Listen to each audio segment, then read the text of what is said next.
kita start. Eh, Selamat siang semuanya. Kita akan masuk ke pertemuan ke-6. Hari ini kita akan summarize dulu tentang transformer dan kita akan share tentang Hugging Face. Setelah itu soal UTS kalian yang harus dikerjain dalam waktu 1 minggu. Ya. Nanti Jesse akan share UTS tasnya. Saya harap kalian bisa ngerjainnya. Kalau ada pertanyaan, silakan ditanya di pertemuan ini ya. Saya izin share screen. Oke, mungkin saya start dari sini. Buku ini lagi kita siapkan. Mudah-mudahan selesai di semester ini. Sehingga kalian bisa belajar dari buku yang kita curate sendiri menggunakan AI. Ini masih ongoing, dites oleh timnya JC. Kalau lihat buku ini tidak menggantikan D2L, tapi buku ini companion dari D2L, supaya kalian bisa menulis program deep learning, ya, sampai ke low level system, seperti IoT device, atau mungkin di server yang custom hardware infrastructure. So, kita udah masuk di transformer architecture, ya. Nanti kita akan belajar lebih banyak lagi. Jadi mungkin kalau di buku ini kita udah di chapter 10 ya, di transformer architecture. So, transformer architecture datang dari satu paper yang namanya Attention is all you need, ya. Gambar ini perlu kalian lihat ya, bahwa arsitektur ternyata yang membuat ChatGPT, Llama, Cloud, semua Gen AI saat ini itu datang dari paper ini. Arsitekturnya terdiri dari multi-head attention, ada di encoder, dan di decoder ada mass multi-head attention. Ada arsitektur yang encoder only, ada yang decoder only, ada yang encoder-decoder seperti BERT, GPT termasuk encoder only, ada yang T5 dan BART yang memang encoder. Buku ini jelas menjelaskan, oke? Mohon bersabar supaya kita bisa rilis buku ini. Don't worry soal code-nya ya, jadi saat kalian belajar pakai code-nya itu bisa di-generate oleh AI-nya itu sendiri. Kalian harusnya lebih worry kalau matematiknya nggak ngerti. Oke? Karena orang yang ngerti matematiknya, di buku ini dia bisa implement any deep learning model yang dijelaskan. Oke, untuk sementara sambil menunggu buku ini kita masih pakai yang D2L.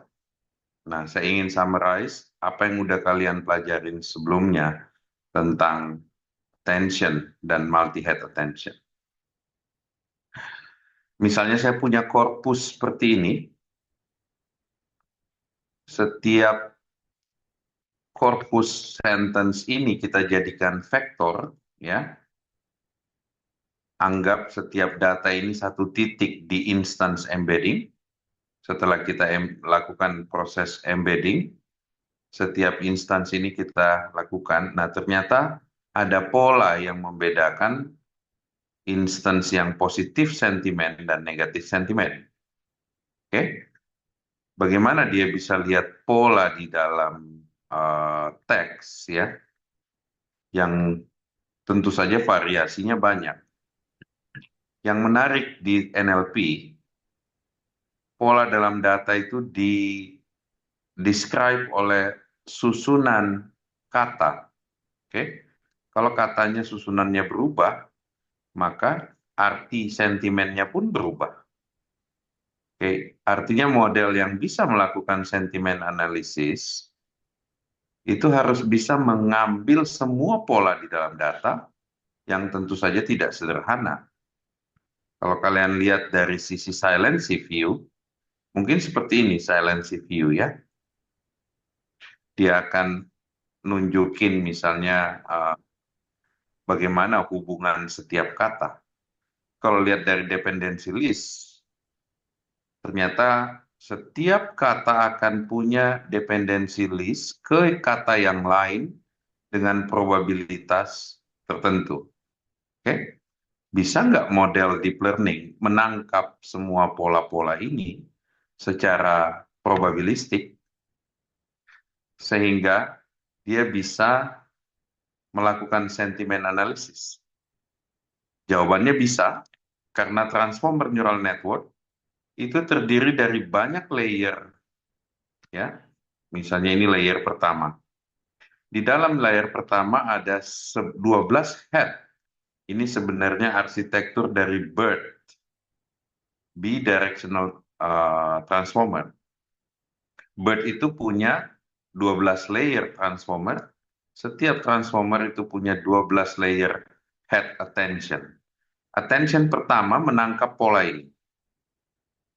Attention kedua menangkap pola ini. Attention ketiga menangkap pola ini. Sehingga tidak ada satupun pola yang terkecil pun yang lolos dari dia. Oke? Lihat. Sampai 12 layer attention.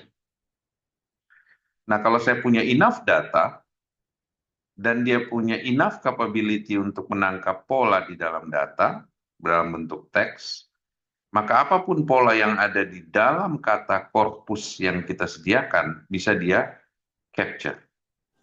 Ya, kalau dikasih, maka BERT, misalnya ada true label sentiment, true label positif dan negatif, maka dia bisa perform classification dengan sangat mudah, karena semua pola di dalam korpus sudah dia petakan probability dependency list-nya, sehingga dia bisa perform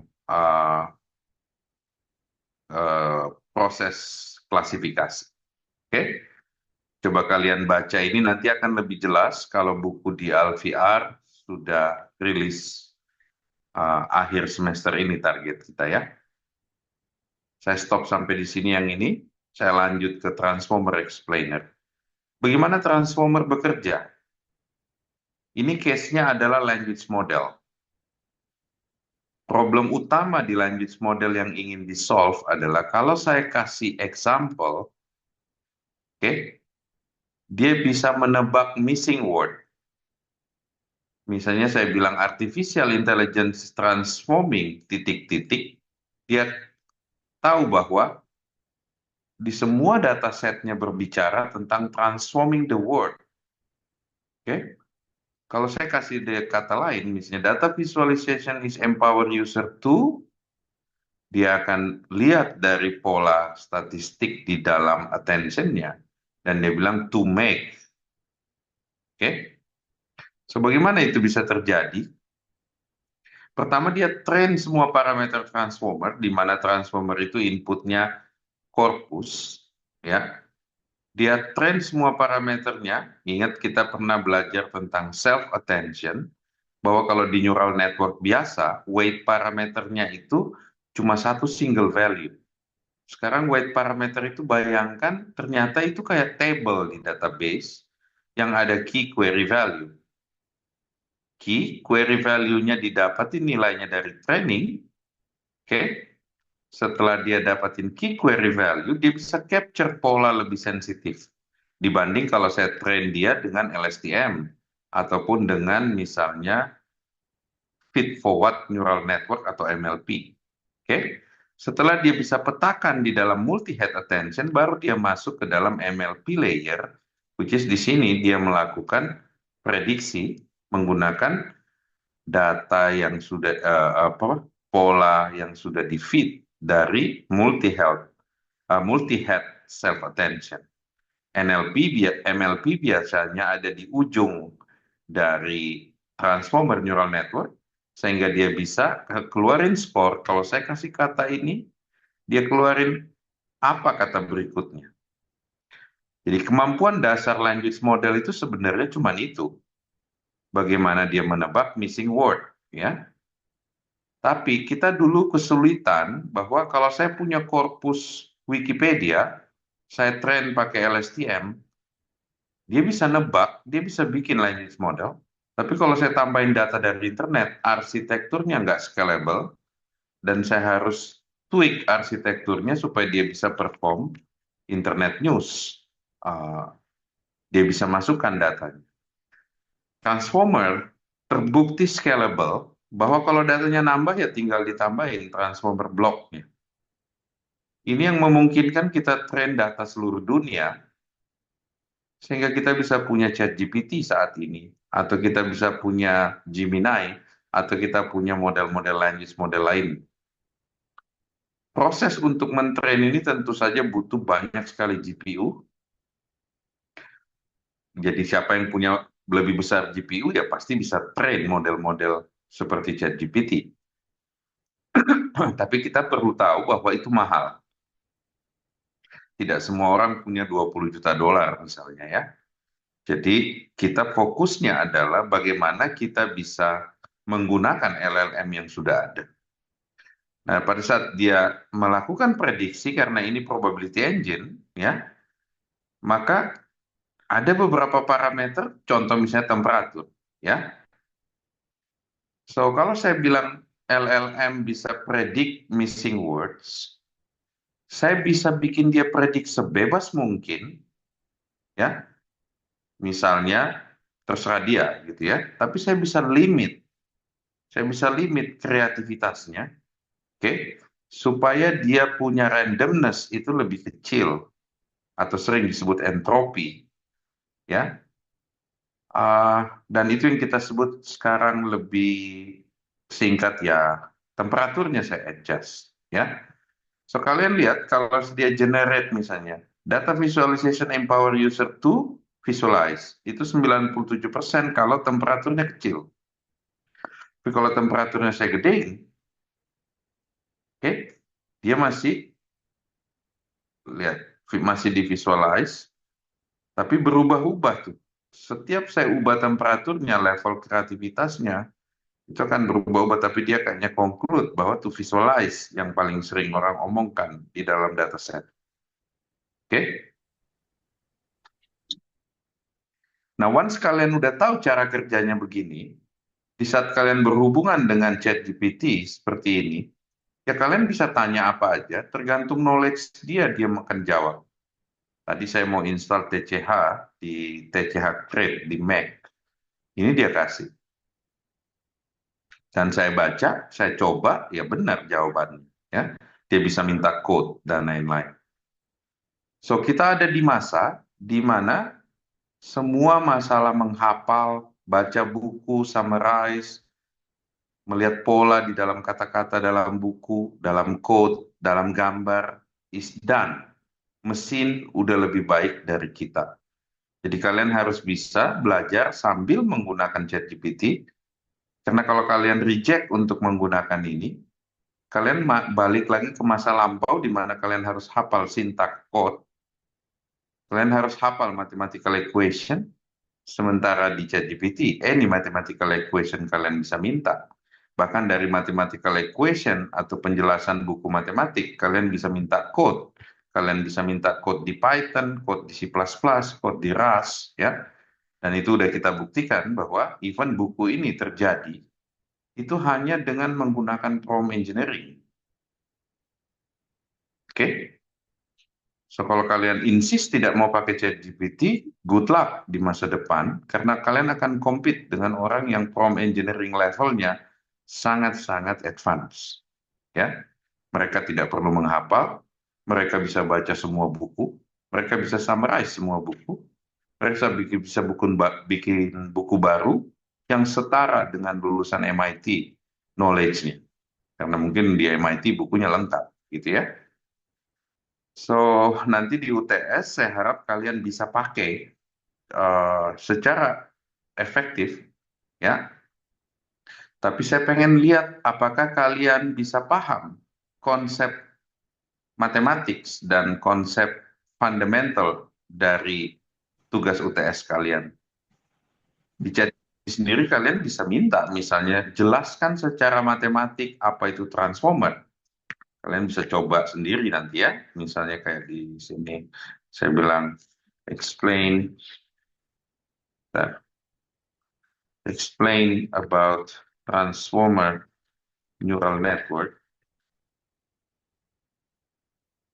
with mathematical formality.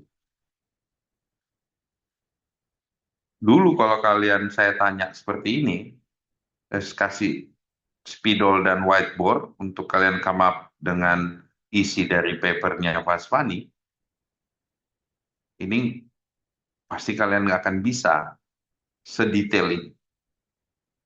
Oke?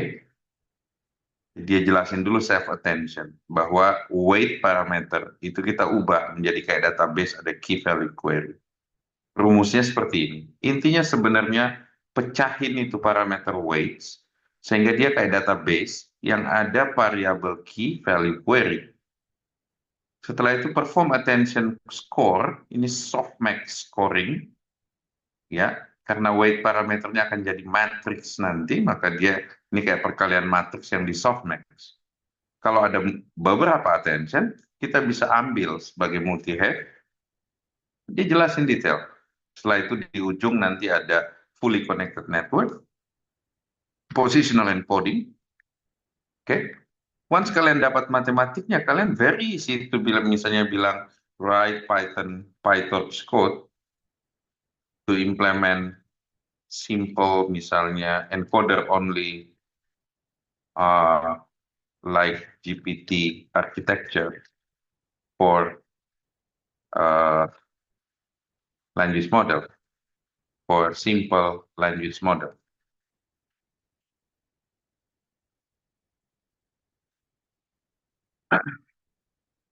Zaman saya waktu ngambil PhD, untuk bisa reproduce paper, it takes like 2 weeks sampai sebulan. Saat ini kalau kalian pegang satu paper, kalian pengen reproduce, selama kalian ngerti matematiknya, code-nya ini dia akan tulisin. Oke? Dalam 1 hari kalian bisa reproduce satu paper. Oke. Assuming kalian udah bisa automating prompt engineering-nya pakai LangChain, kalian bisa bikin 100 paper, kalian analisis, kalian bisa desain new improvement dari 100 paper itu, yang mirip di topik yang sama. Kalian bisa minta eksperimen, kalian bisa coba-coba code-nya, sehingga harusnya penelitian kalian jauh lebih cepat kalau kalian capable di prompt engineering. Oke, ini dia bikin GPT-like architecture, tentu saja yang simple ya.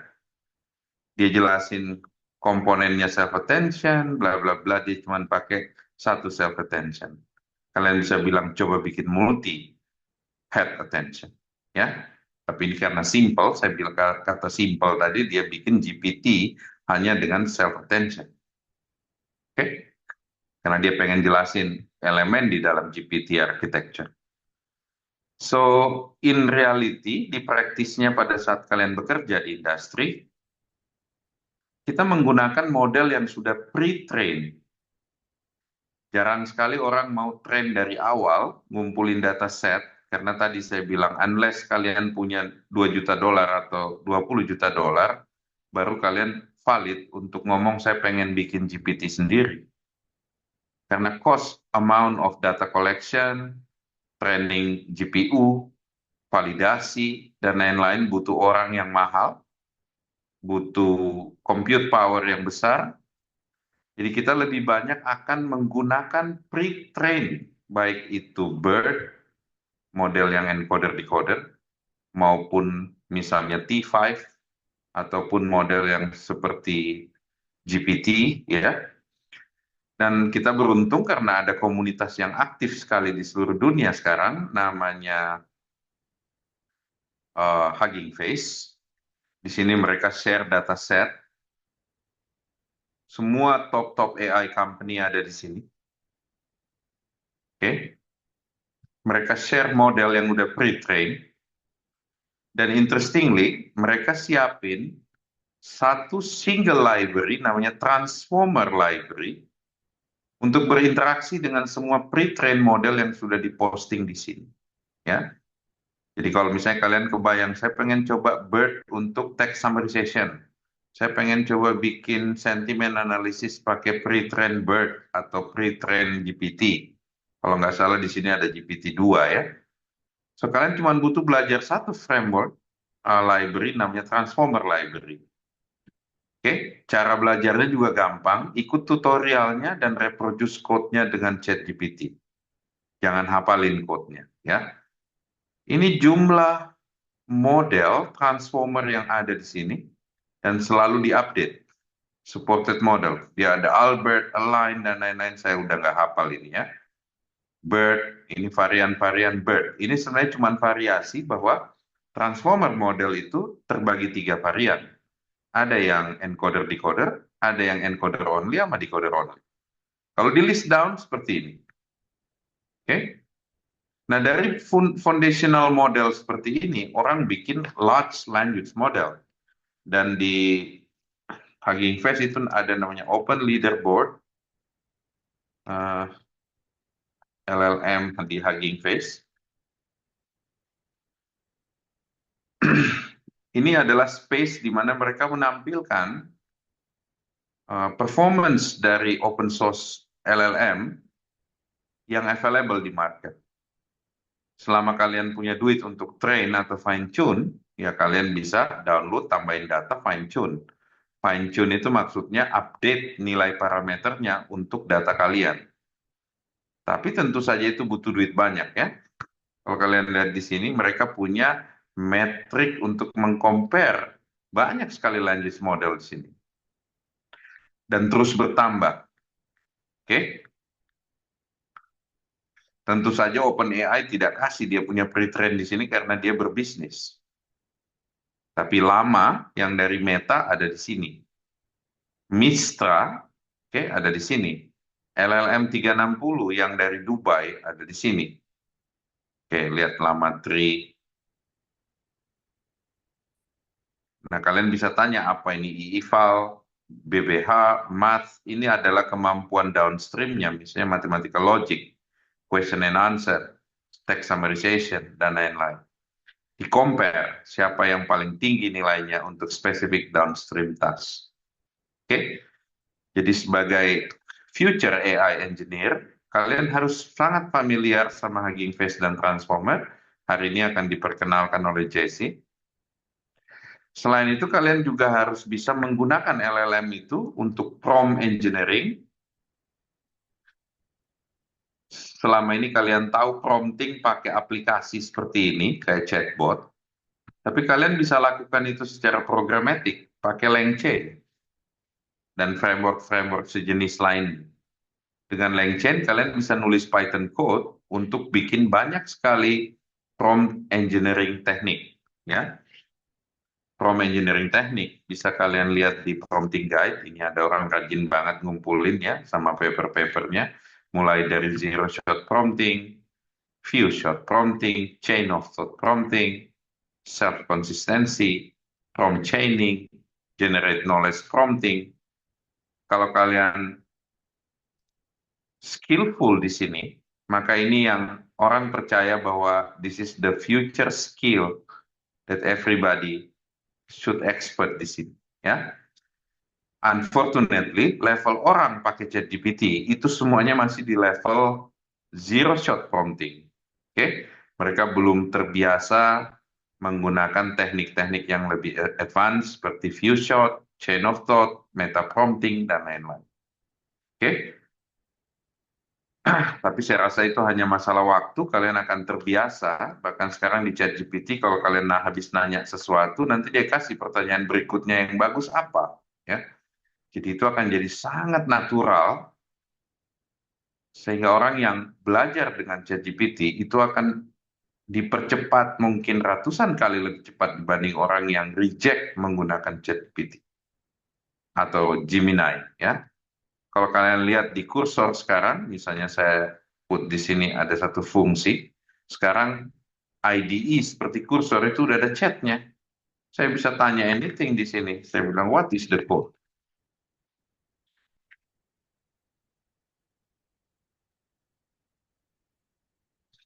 Bayangkan kalian code dengan asisten yang di sebelah kanan. Anything kalian bisa develop, ya. Asal kalian rajin untuk bertanya ke asistennya. Oke, next. So, kalian harus bisa at least bikin Hello World untuk Transformer Library dan juga untuk LangChain. Kita tidak akan ada course spesifik untuk ini karena ini area praktikal yang menurut saya anak S2 kalian harus bisa belajar sendiri area praktikal seperti ini karena kita akan lanjut ke model-model deep learning lainnya setelah UTS. Tapi kalian bisa minta sesi sama JC.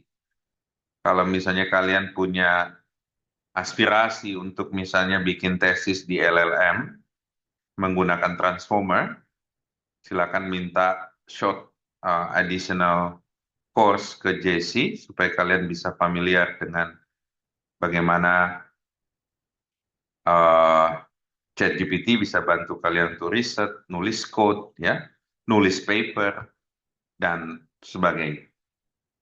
Oke, so mungkin itu pengantar dari saya supaya kalian bisa mindful apa yang terjadi sekarang, ya. Semakin ke depan AI ini akan semakin advance. Kalau kalian tidak belajar di saat sudah GPT-10, ya, mungkin perkembangan dari mathematical model yang membuat GPT-10 sudah tidak bisa kalian pahami. Kalian beruntung ada di masa ini GPT-nya masih versi 4, ya. Waktu saya start, waktu OpenAI start GPT-1, GPT-2 itu masih open source. Di saat GPT 3.5 kita udah nggak tahu bagaimana dia bikin, bagaimana proses dia validate dia punya LLM. Begitupun GPT-4, GPT-5, dan lain seterusnya. Banyak model-model lain ngejar, tapi saya rasa GPT masih beberapa langkah lebih maju dibanding yang lain. Tapi tidak berarti bahwa yang lain tidak bisa ngejar, kayak Gemini atau Llama gitu ya. Hanya masalah data dan GPU untuk mereka bisa explore teknik-teknik yang seperti dilakukan di GPT. Oke? Untuk kalian di level students, familiarize bagaimana bisa generate deep learning code dari hari kuliah pertama sampai transformer.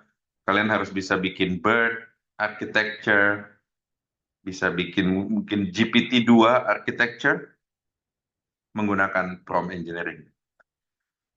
Oke, untuk computer vision kalian harus bisa YOLO karena itu yang banyak dipraktekin, banyak diadopsi di computer vision task.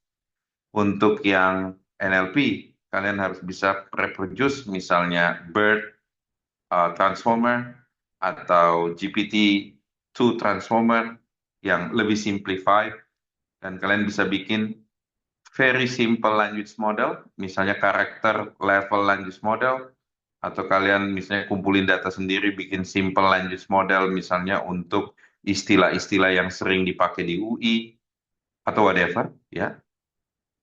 Karena untuk bikin large language model yang besar, kalian butuh duit banyak sekali ya. Dan nggak ada kesempatan itu untuk ngetrain misalnya Wikipedia, at least kalian butuh berapa puluh ribu US dollar ya, Wikipedia dan dataset yang besar ya.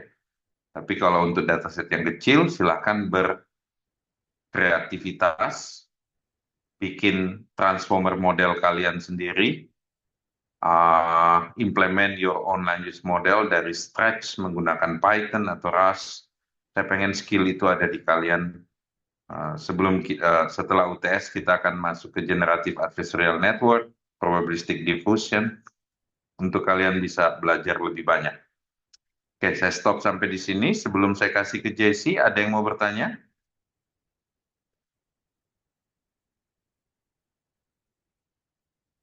Jangan malu-malu bertanya ya, karena ini udah mau UTS nih. Kalau kalian ada kesulitan, kalau malu tanya sama saya, tanya sama Jesse ya. Make sure bahwa tugas yang akan diberikan Jesse kalian bisa perform. Oke, untuk menulis tugasnya, baiknya kalian tahu bagaimana bikin GitHub. Tugasnya nanti akan dipublish di GitHub biar Jesse bisa ngelihat code-nya, bisa melihat reportnya. Untuk bikin reportnya sebaiknya pakai PDF saja. Kalian bisa pakai kayak ini, kayak apa, Curve Note, atau pakai Overleaf ya.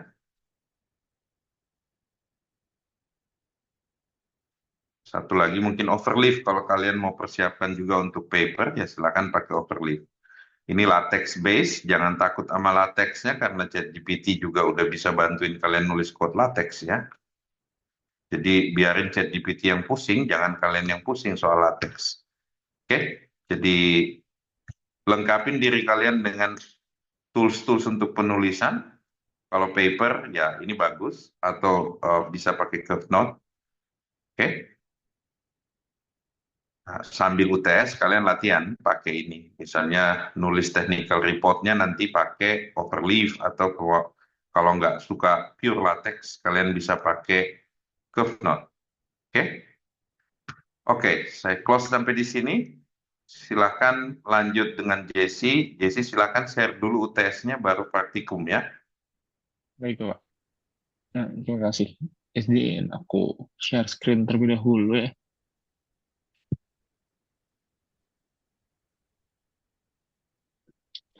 Hmm, oke.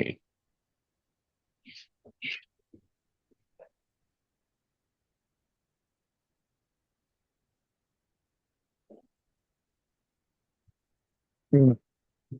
Nanti kita ada sedikit, kita bakal penjelasan tentang ini dulu ya, untuk tes UTS ya. Nah, di tugas UTS ini sebenarnya itu simple banget ya, jadi nggak harus yang kalian mikir banget atau gimana, asal kalian bisa nge-run nanti promptingnya dan juga bikin technical reportnya. Nah, jadi aku kasih tahu dulu untuk guide-nya, untuk UTS-nya. Pertama aku udah siapin itu ada prompt di sini. Nanti aku share juga ya ininya. Nah, sekarang deh. Ntar.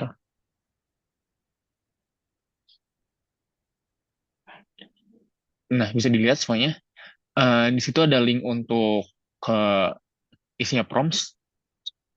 Jadi di sini tuh pertama ada dua sesi ya, ada dua, maksudnya dua section. Yang pertama itu ada prompt untuk analyzing. Jadi kalian bisa coba run aja prompt-promptnya, terus coba gain insight lah ya, dapetin insight-insight dari prompt ini. Ini aku udah buat coba serobas mungkin, jadi seharusnya informasi yang didapat itu udah lengkap gitu. Tapi kalau kalian pengen nambah-nambah, eh, bisa banget. Ini cuman biar kalian bisa dapet insight aja. Jadi eh, outputnya kalian bisa baca-baca gitu lah. Dari sini misalnya dari challenges dari YOLO dan transformer, terus juga gimana object detection, terus evaluate effectiveness, kira-kira effectiveness kayak gimana, terus dari impact-nya tuh seperti apa juga sih, seperti itu. Nah, terus yang kedua itu ada namanya section kedua itu ada hands-on prompts-nya. Di sini kalian pilih salah satu aja. Aku uh, udah siapin prompt-promptnya juga, jadi kalian bisa tinggal jalanin aja. Mungkin seperti biasa ya, hasilnya itu bisa beda-beda. Jadi eh, kalian pinter-pinter aja gimana cara nge-prompt yang sampai bisa dapat gitu tujuannya. Di sini ada dua ya. Jadi ada yang untuk hands-on-nya itu ada untuk YOLO, untuk recreate YOLO, terus yang kedua itu untuk recreate yang bird model. Kalau yang YOLO itu dia object detection udah aku buat biar bisa di run semua di mana Google Colab seperti biasa ya. Jadi nggak usah nggak, maksudnya bisa juga sih di Locomotion tapi biar gampangnya aja di Google Colab aja udah nyediain GPU juga kan ya. Jadi kalian bisa pilih salah satu aja ya, jadi nggak usah dua-duanya. Boleh kalau dua-dua pengen nyobain misalnya pengen pilih yang Lolo terus pengen nyobain yang juga. Ini kan tinggal ngeran aja ya sebenarnya prom-promnya. Nanti bisa di-run di uh, Google Colab masing-masing. Jadi kalian bisa uh, copy saja sebenarnya. Terus mungkin adjust-adjust dikit misalnya responsnya uh, kurang seperti yang diinginkan. Itu bisa kalian coba sedikit prompt engineering misalnya harus uh, dari Google Colab itu nggak bisa rekam video gitu ya. Mungkin pakai gambar, terus gimana cara ngeproses gambarnya sebelum masuk ke model seperti itu. Gambar juga sama, mungkin beberapa model toleransinya beda atau gimana. Nah, itu kalian bisa coba sedikit prompt engineering aja ke ininya, ke ChatGPT-nya. Atau mungkin kalau lebih masih kesulitan setelah coba prompting, kalian bisa eh, tanya di grup atau bisa langsung PC aja ya. Oke. Oke. Jadi tugas utamanya sebenarnya ini aja, dari bikin analyzing prompts-nya, kalian run, terus juga YOLO-nya juga, atau hands-on prompts-nya juga sama, bisa di-run, antara YOLO atau tadi BERT, models. Nah, terus, dari setelah kalian run, kalian bisa analyze the result. Nah, terakhir itu kalian bisa bikin technical report-nya, technical report dari findings-nya. Nah, isi technical report ini seperti apa? Itu bisa mungkin awal-awal kayak penjelasan dulu ya, mungkin penjelasan tentang eh, misalnya YOLO atau BERT gitu, penjelasannya, terus cara kerjanya, terus dari hasil yang kalian udah run itu seperti apa. Nah, usahakan itu detailed as possible ya. Jadi sebisa mungkin, sedetail mungkin. Nah, itu juga untuk pembuatan ininya, pembuatan technical reportnya, uh, kita anjurkan juga sebenarnya pakai pakai ChatGPT ya. Kita nggak ngelarang atau gimana. Bahkan bagus kalau bisa uh, lebih komplit gitu ya, dengan data yang kalian, misalnya data hasil dari hands-on ini udah dapat nih, pengen analyze, itu juga bisa sebenarnya langsung minta ChatGPT untuk analyze. Misalnya kayak dari sini kita bisa bisa apa sih yang kita dapat dari hands-on code ini gitu. Nggak apa-apa, itu utamanya ya. Nah, untuk pembuatan technical reportnya kalian bisa coba tadi ya, yang dijelasin Firman juga, itu pakai Overleaf. Jadi itu kayak udah ada template-nya, ada banyak ya. Misalnya yang project lab report nih di sini. Di sini ada beberapa templates, bisa langsung pakai aja. Jadi nggak perlu, kan biasanya kalau di Word harus ngurusin fontnya atau susunannya, juga marginnya segala macam. Nah, di sini kalian bisa langsung pakai aja ya. Jadi nggak perlu ribet, tinggal isi teksnya apa aja, terus nama orangnya, gambar atau gimana, itu bisa langsung. Di sini juga support LaTeX ya. Misalnya kalau di ini kalian di technical report kalian eh, butuh ada LaTeX-nya atau ada equation gimana, di sini udah support ya. Mungkin ada equation, mungkin kalau bisa lebih detail lagi ya, bisa jelasin eh, gimana sih mathematical functionnya seperti apa di model-modelnya. Nah, itu bisa juga sebenarnya pakai ChatGPT. Minta LaTeX-nya aja, nanti coba generate, langsung copy paste di technical report-nya uh, biar lebih detail lah nantinya. Jadi intinya cuma itu ya. Jadi kalian bisa follow di prompts yang ada di sini semuanya. Koin di hands-on-nya pilih salah satu aja ya, nggak semuanya. Dari hasil run-nya kalian bisa bikin terakhir technical report-nya. Technical report pakai overleaf templates yang tadi udah aku jelasin di sini. Nah, eh, untuk tugas UTS ini kita deadline cuma 1 minggu ya. Jadi deadline akan di tanggal seminggu dari sekarang, 26 Oktober. Eh, dan lupa ini, kalian coba fun aja ngerjainnya, nggak usah stres atau susah gimana. Ini kalian coba prom-prom aja terus run. Nah, misal kalau ada error, mungkin coba dibagi sedikit sama ChatGPT, cara nge-fixnya gimana sih, atau biar tujuannya tuh bisa sampai gitu ya. Kodenya jalan, usahain kodenya jalan semua ya, dan bisa di run. Eh, jadi nggak perlu apa ya, stres cara ngerjainnya gimana. Udah sekarang udah ada bantuan ChatGPT, jadi kita nggak perlu biar dia ya yang do the work for us. Nah, untuk submissionnya seperti biasa ya. Untuk tadi notebook yang kalian pakai bisa dimasukin ke repo GitHub. Terus dan juga untuk pengumpulannya bisa diklik di link ini. nanti kumpulin bisa GitHub-nya dan juga file technical report-nya. Nah, itu untuk penugasan UTS-nya. Mungkin sampai sini ada yang mau ditanyain dulu sebelum kita masuk sesi praktikal sedikit nanti. Silakan.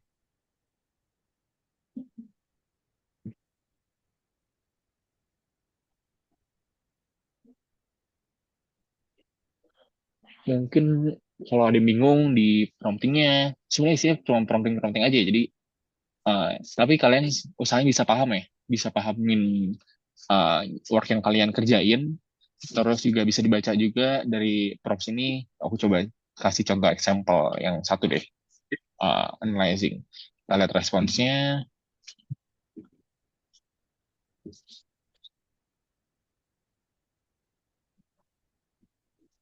Nah, di sini sebenarnya udah jelas banget ya dari dia juga kasih converting kayak misal bounding box, uh, ada latex-latex sedikit lah ya, terus challenges-nya, terus sampai conclusion-nya gimana.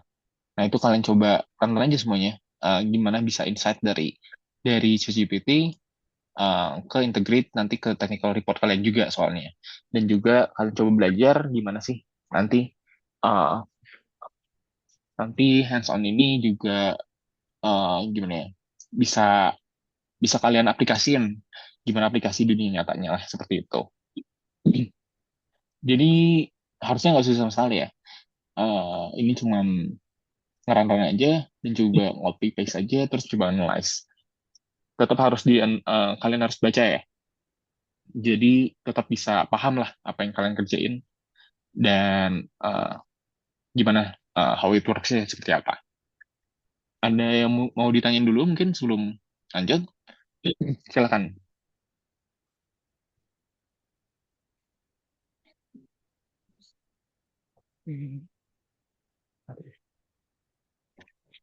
Oke, mungkin ya. Sebelum kita lanjut, mungkin aku nanti kalau ada yang mau ditanyain tentang misalnya penggunaannya atau promptingnya, atau nanti pas di run prompt-promptnya ada masalah, terus pas coba GPT masih nggak ngerti, boleh banget tanya di grup atau langsung tanya aku ya. Mungkin aku bisa bantu untuk fix problemnya. Oke, kalau tidak ada pertanyaan, uh, nanti ini juga aku share ke grup nanti ya. Aku nggak ada pertanyaan, aku bakal langsung ke sesi praktikal untuk minggu ini sedikit aja mungkin tentang tadi yang udah jelasin juga tentang transformer library di Hugging Face. Nah, transformer library ini kan kemarin kita udah sedikit uh, belajar ya tentang minggu lalu tentang Hugging Face, cara gimana pakai modelnya. Nah, sebenarnya itu lebih lebih luas ya daripada pakai model beberapa ya. Kalau kalian buka Hugging Face ini,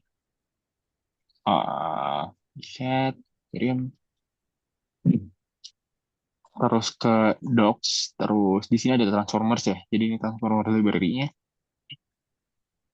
Nah, di sini ada penjelasannya nih kayak dia tuh state of art machine learning untuk PyTorch, TensorFlow dan juga JAX.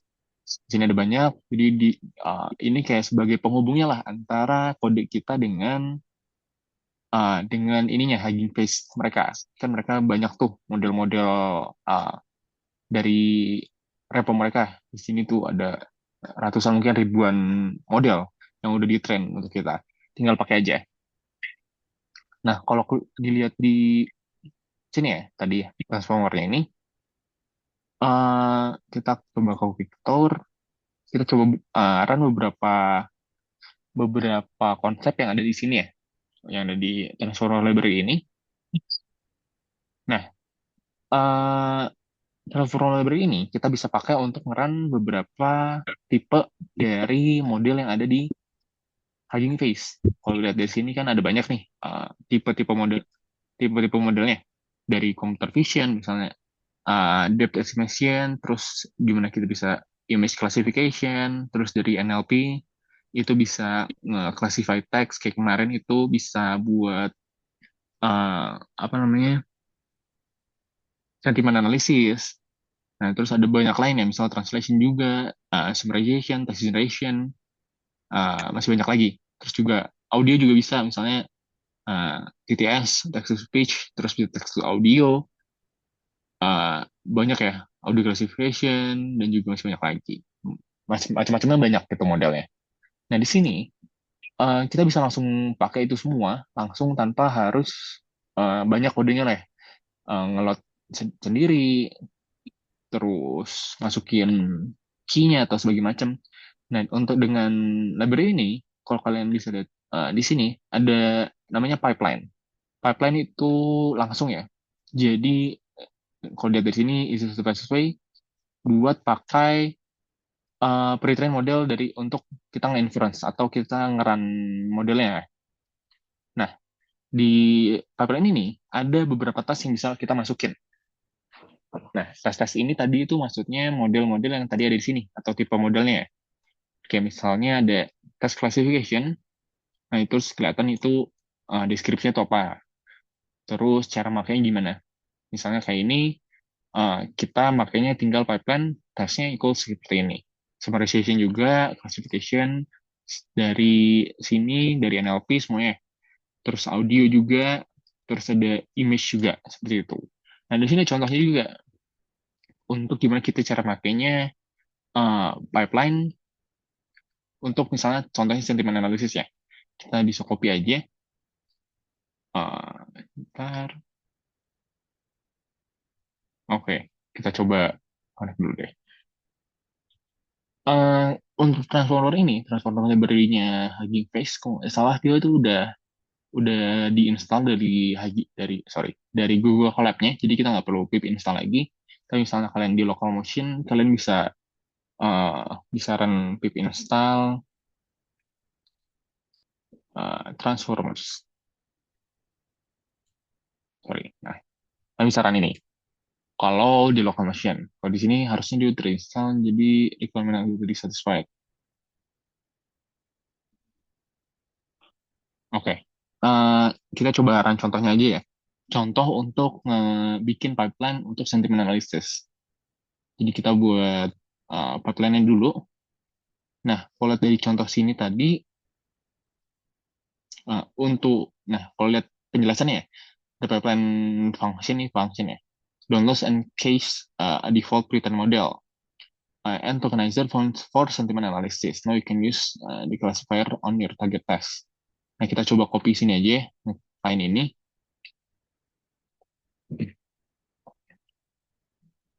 Nah, di sini kelihatan dia coba download config-nya, terus gimana tokenizernya gimana untuk khusus pipeline ini.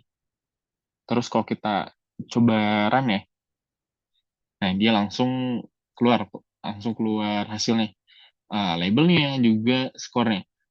Nah, kalau kalian lihat di sini, kita tuh kita nggak define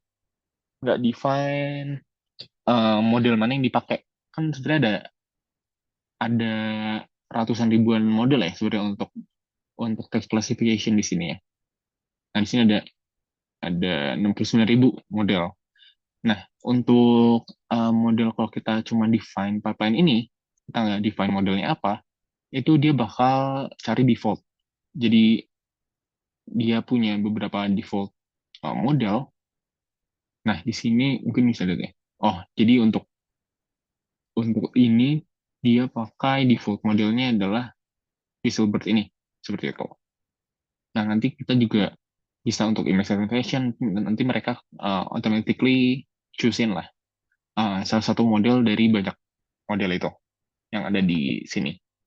Yang ada di Hugging Face mereka lah, di database-nya. Nah, jadi ini salah satu contoh untuk misalnya classifier. Seperti itu. Nah, coba kita lihat lagi deh contoh-contohnya. Nah, ini ada contoh kalau kita punya beberapa input ya. Jadi, kita masukin nggak hanya satu teks, berarti ada dua teks seperti itu. Kita coba copy aja contohnya. Contoh yang kedua, jadi coba nggak classify teks ini dan juga uh, teks ini. Terus kita bisa loop dari masing-masing results-nya dari classifier ini. Jadi kita masukin hanya satu ya, satu string seperti ini, satu teks. Outputnya juga satu. Kalau di sini kita masukin beberapa teks, dia coba bisa ngeluarin semua teksnya, langsung nge-inference semua teks yang ada kita kasih sini, seperti itu. Nah, di sini kita coba uh, contoh lain. Tadi ya, aku udah jelasin. Di Pattern ini, kita juga bisa nge-specify model-model tertentu. Kalau di sini tadi dia udah coba pilihan sendiri ya. Jadi ada default model yang dia udah simpen. Nah, kalau kita nggak tentuin, dia bakal pakai default model tersebut. Nah, kalau kita pengen nyebutin, sorry, kita pengen tentuin spesifik model yang bisa kita mau pakai, misalnya di sini kan ada banyak ya tadi ya. Di sini ada banyak model, kita pengen tentuin salah satu nih. Kita bisa specify model sama dengan, nah, kita tentuin modelnya apa. Di sini yang dikasih contoh adalah untuk misalnya speech recognizer nih, kita coba copy, coba sekalian run, nanti dicoba download.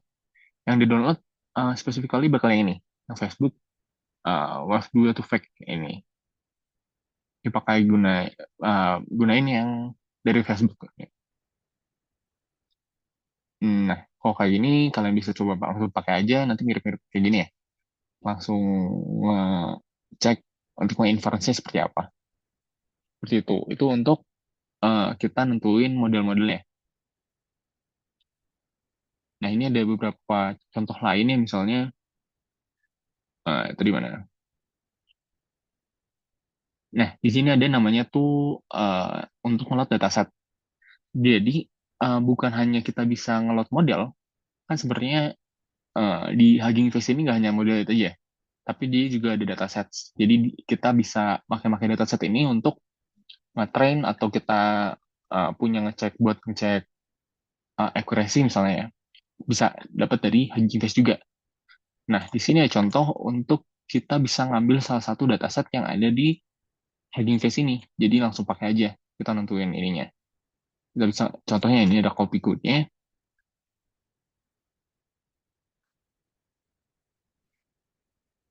Oke. Untuk dataset ini dia belum keinstall otomatis ya di Hugging Face. Itu bisa kalau nggak salah ada di sini deh. Nah, di sini. Untuk semuanya ya. Jadi ini buat install transformer, dataset, terus buat evaluate dan accelerate-nya bisa langsung semuanya. Kita coba run dulu aja untuk menginstal semuanya, khusus yang untuk dataset ya. Tadi kalau yang transformer kan itu untuk run inference ke model. Nah, ini coba diinstal dulu.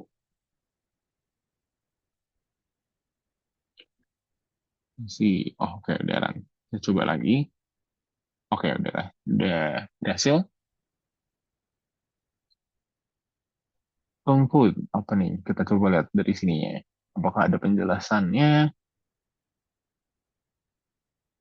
Belum ada. Kita coba, iya aja coba ya.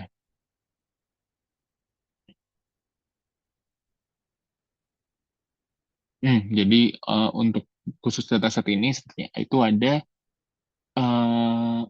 ada custom code-nya buat nge-update-nya lah untuk makainya juga. Nih kalau lihat ada 470 megabytes, dia masih running custom code-nya, kita tunggu aja dulu. Kita sambil nunggu, kita lihat-lihat dulu sampel code setelahnya ya.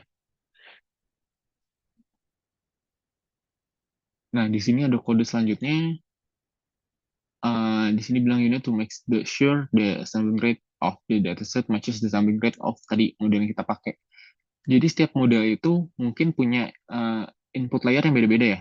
Jadi mungkin untuk khusus model yang kita pakai ini tadi ya, untuk yang Facebook ini, dia harus namanya tadi sampling rate-nya berapa gitu. Punya nilai khusus lah.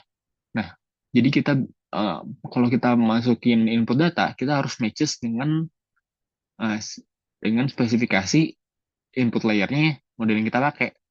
Nah, di sini contohnya uh, kita bisa lakukan itu misalnya ganti audio di sini yang beda tuh sampling rate-nya ya. Ganti kolom audio di sini dengan ganti nilai sampling rate-nya dari Facebook tadi sampling rate itu berapa. Jadi seperti itulah intinya. Tentunya, sebentar, kita coba run dulu ya. Kita coba berarti ganti datasetnya agar sampling rate dari dataset yang kita punya itu sama dengan sampling rate dari speech recognizer ini. Recognizer ini itu tadi ya dari pipeline ini. Seperti itu. Nah, kita coba run dulu ya sampai jalan ya. Sampai ada ininya. Nah, di sini. Untuk nge-inference-nya. Nge-inference model yang tadi kita pakai. Nah, ini berarti dia coba ngeran modelnya, dataset.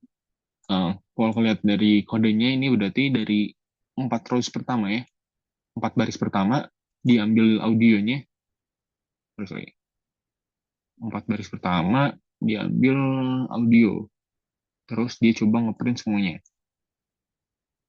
Nah, ini mungkin untuk khusus model ini mungkin agak lama ya. Kita tunggu aja.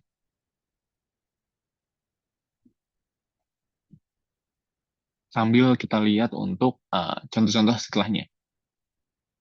Nah, di sini ada contoh, kita lihat ya. Di teks sebelumnya, for larger dataset, the input are big, soalnya dia speech recognition, dia itu kan multi dimension ya. Kalau teks kan biasanya one dimension, sedangkan kalau speech itu banyak dimensionnya. Apalagi vision, itu kan bisa RGB, bisa uh, matrixnya lebih besar lah. Terus you want to pass a generator instead of list to load. Masih. Jadi bisa nge-pass untuk generator lah untuk lebih cepatnya. Tapi kalian bisa skip aja dulu. Oke, di sini uh, udah keren ya. Jadi dari datasetnya itu adalah dataset isinya uh, ini ya apa sebuah kumpulan audio. Dan model ini tadi speech recognizer ini itu nge-output audio to text. Jadi kayak captioning lah.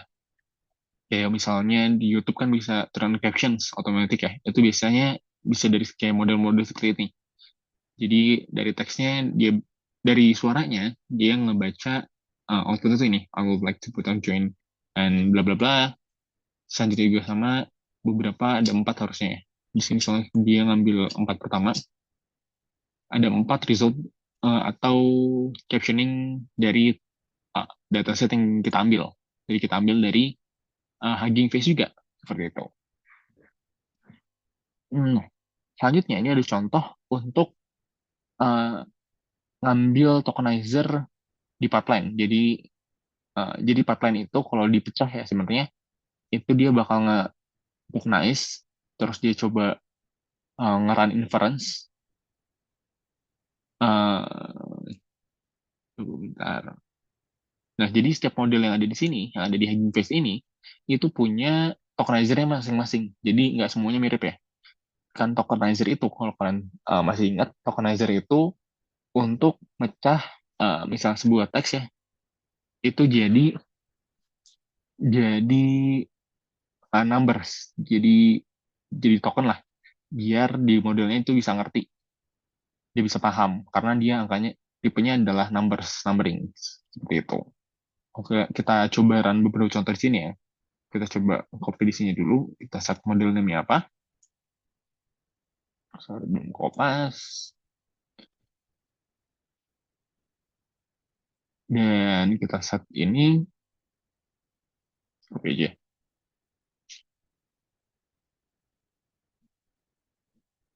Nah, pertama kita load modelnya dulu. Terus dia ngambil tokenizernya. Tadi yang aku bilang bahwa setiap model itu punya tokenizer yang mungkin beda-beda. Nah, untuk mendapatkan tokenizer dari model yang kita pengen pakai, itu bisa seperti ini ya, contoh kodenya. Pertama, untuk load modelnya, kode seperti ini. Terus tokenizernya itu ngambilnya seperti ini. Dan terus kita coba run pipeline-nya seperti ini. Run kode seterusnya. Nah, di sini kita bisa ambil dari pipeline-nya.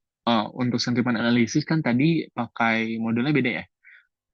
pakai modelnya, eh kalau nggak ditentuin ininya, itu pakai model default. Tapi di sini kita tentuin bahwa modelnya tuh pakai yang tadi udah kita ambil dari model name ini. Dari sini berarti. Nah, terus tokenizernya kita juga pakai tokenizer yang sama dengan model ini tadi. Tokenizer dari model name yang ini, seperti ini. Nah, terus outputnya setelah kita inference, kita lakukan run lewatin modelnya, dari sini outputnya seperti ini. Dengan skornya 0,7 atau 72% lah. Seperti itu. Nah, di sini ada beberapa ya contoh-contoh. Terakhir, contoh untuk uh, tokenizer seperti apa sih? Dari tokenizer ini contoh untuk load tokenizer tadi, seperti tadi mirip. Nah, terus dicontoh ini buat langsung encode uh, teks tertentu. Nah, ini contohnya ya. Jadi pertama kita nggak nge-load tokenizer dari model ini ya. Dari model ini, terus dari tokenizer ini dia coba nge-encode. Nah, ini hasil encode khusus di model yang tadi, model ini aja. Nah, di sini ada kayak input ID, token type ID, terus attention mask. Kalau dari sini, input IDs itu numerical representation of your tokens. Jadi, dia setelah nge-encoding, dia ngeset ke unique numbers ya. Nah, ini hasilnya di input ID sini. Jadi, biar tadi mesin bisa paham. Terus yang kedua itu ada attention mask-nya. Uh, itu tadi indicate which token should be attended to. Jadi, dia fokusnya tuh kemana sih? Nanti modelnya bisa uh, nge apa ya ngefokusin ke token-token yang lebih pengaruh lah, punya pengaruh lebih. Kan kalau uh, yang seperti kemarin kita ada attention transformer. Nah, untuk defaultnya itu semuanya attention ke semua teks itu sama rata. Jadi nilainya satu semua seperti itu. Nah, ini kalian bisa lihat lebih lanjut ya tentang tentang transformer library ini sangat berguna banget kalau kalian pengen pakaiin atau gunain model-model yang ada di Hugging Face ini dan datasetnya juga gimana bisa pakai model tertentu dengan dataset yang lain terus juga tokenizer yang misalnya diganti seperti itu. Di sini ada penjelasan juga tutorial yang lebih mendalam dari awal sampai akhir, gimana kita nentuin parametersnya terus batch-nya dan masih banyak lagi lah. Di sini gimana kita preproses data juga fine tuning datanya gimana. Kalian bisa coba cek sendiri. Nah, yang tadi aku contohin di sini, itu tentunya bisa banget kalian bisa coba prompt sendiri. Kan ini kita coba ngaran contoh yang ada di documentation mereka ya. Kalian bisa banget untuk uh, coba nge-prompt misalnya, give me code to load a sentiment analysis model from Hugging Face, seperti itu. Nanti dia kasih kodenya sampai nge-inference-nya. Misalnya kalau contoh ini, make the inputs a list of strings gitu. Nanti dicoba ngaran mungkin outputnya seperti ini. Nah, terus contoh yang lain misalnya uh, test the dataset using from another dataset from Hugging Face. Choose this dataset from Hugging Face seperti itu. Kalian kalau tahu lah ininya, capabilities-nya, terus juga tahu setidaknya flow-nya, kalian bisa langsung tanya ChatGPT aja. Jadi nggak harus lihat dokumentasi terus, tapi pemahaman kalian itu penting. Jadi paham kalau uh, keterbatasannya atau capabilities dari model atau transformer library itu apa sih, seperti itu. Jadi kalian bisa lebih paham atau cara makainya seperti apa, agar promptingnya juga makin bagus, bisa tahu apa yang kalian pengenin gitu, seperti itu. Nah, mungkin itu aja untuk sedikit sesi praktikal untuk minggu ini. Nanti untuk tugasnya aku bakal kirim ke grup juga. Nah, sampai sini ada yang mau ditanyain dulu?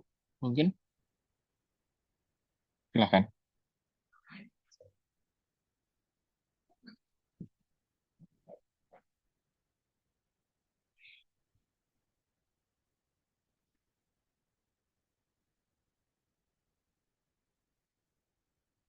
Oke, kalau nggak ada yang ditanyain ya, semangat, semangat ngerjain task UTS-nya. Nggak begitu susah, have fun aja, jangan dibawa pusingin. Semangat ngerjainnya. Terima kasih untuk bantuan lebih lanjut bisa di chat grup atau di WA. Terima kasih semuanya. Untuk ini ditutup.